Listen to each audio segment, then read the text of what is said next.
మహబూబాద్ మండలంలోని ముడుపుగల్, అయోధ్య, అమ్మన్గల్, పర్వతగిరి ఈ 4 గ్రామాల్లో మహబూబాద్ శాసనసభ్యులు డాక్టర్ బుక్యా మురళీనాయక్ ముఖ్య అతిథిగా హాజరై వరిధాన్యం కొనుగోలు కేంద్రాలను ప్రారంభించారు. అనంతరం తహసీల్దార్ భగవాన్ రెడ్డి అధ్యక్షతన జరిగింది. ఈ సందర్భంగా ఎమ్మెల్యే మాట్లాడుతూ ఈ సంవత్సరం డిసెంబర్ 30న 2 లక్షలపై ఉన్నటువంటి రైతు రుణాలు 2 లక్షల వరకు పూర్తి మాఫీ అవుతాయని, ఏ ఒక్క రైతు భయపడొద్దని, రైతులు పండించిన ప్రతి గింజను రాష్ట్ర ప్రభుత్వమే కొనుగోలు చేస్తుంది అని, రైతులెవరూ అధైర్యపడొద్దని, సన్నాలకు 500 రూపాయల బోనస్ను కూడా రాష్ట్ర ప్రభుత్వమే రైతు అకౌంట్లోనే వేస్తుందని, రైతులు ధాన్యం కొనుగోలు కేంద్రాల్లోనే ధాన్యాన్ని అమ్ముకోవాలి. రైతులు ఎవరు కూడా దళారుల మాయమాటలు నమ్మి రైతులు మోసపోవద్దు. ధాన్యం కొనుగోలు కేంద్రాల్లో రైతులకు ఇబ్బందులు తలెత్తకుండా చూడాలని, రైతులకు పండించిన ధాన్యానికి రాష్ట్ర ప్రభుత్వం మద్దతు ధర కల్పిస్తుంది. ధాన్యం కొనుగోలు కేంద్రాల్లో రైతులకు ఇబ్బంది ఉంటే నేరుగా తమ దృష్టికి తీసుకురావాలని ఈ సందర్భంగా తెలియజేశారు. అంతేకాకుండా ఎమ్మెల్యేకు రైతులు శాలువాతో సన్మానించారు. ఈ కార్యక్రమంలో సంబంధిత అధికారులు, రైతులు, ఐకేపీ అధ్యక్షులు, సెంటర్ ఇన్ఛార్జీలు, కాంగ్రెస్ పార్టీ నాయకులు తదితరులు పాల్గొన్నారు. రైతు రుణమాఫీ గురించి ఇక్కడ చాలా మంది తెల్లముఖం వేసుకుంటున్నారు.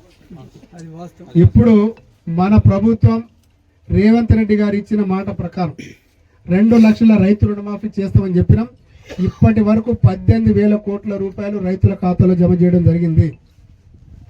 ఇంకా మిగిలిన 13,000 కోట్ల రూపాయలు 2 లక్షలు పైబడినటువంటి ఎవరైతే రైతులు ఉన్నారో ఆ రైతులకు డిసెంబర్ 30 తారీఖు లోపు మీ అకౌంట్లో డబ్బులు పడుతుంది. మీరు నిరాశ చెందకండి. ఇప్పటి వరకు పడ్డ డబ్బులన్నీ బీఆర్ఎస్ నాయకులే, అవునా? అందుకే ప్రభుత్వం దృష్టికి తీసుకెళ్ళాం.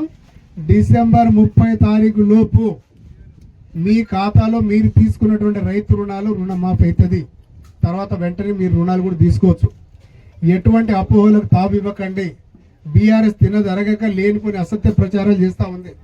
నువ్వంటే సోషల్ మీడియాల మీద ఎక్కడ వేదిక దొరికితే అక్కడ రైతు రుణమాఫీ చేయలేదని అది ఇదని మాట్లాడుతూ ఉంది. ఏదైనా చిత్తశుద్ధితోటి ఇచ్చిన హామీలు, అదేవిధంగా సంక్షేమ పథకాలు ఏదైతే ఉందో చేసే ప్రభుత్వం కేవలం కాంగ్రెస్ ప్రభుత్వం.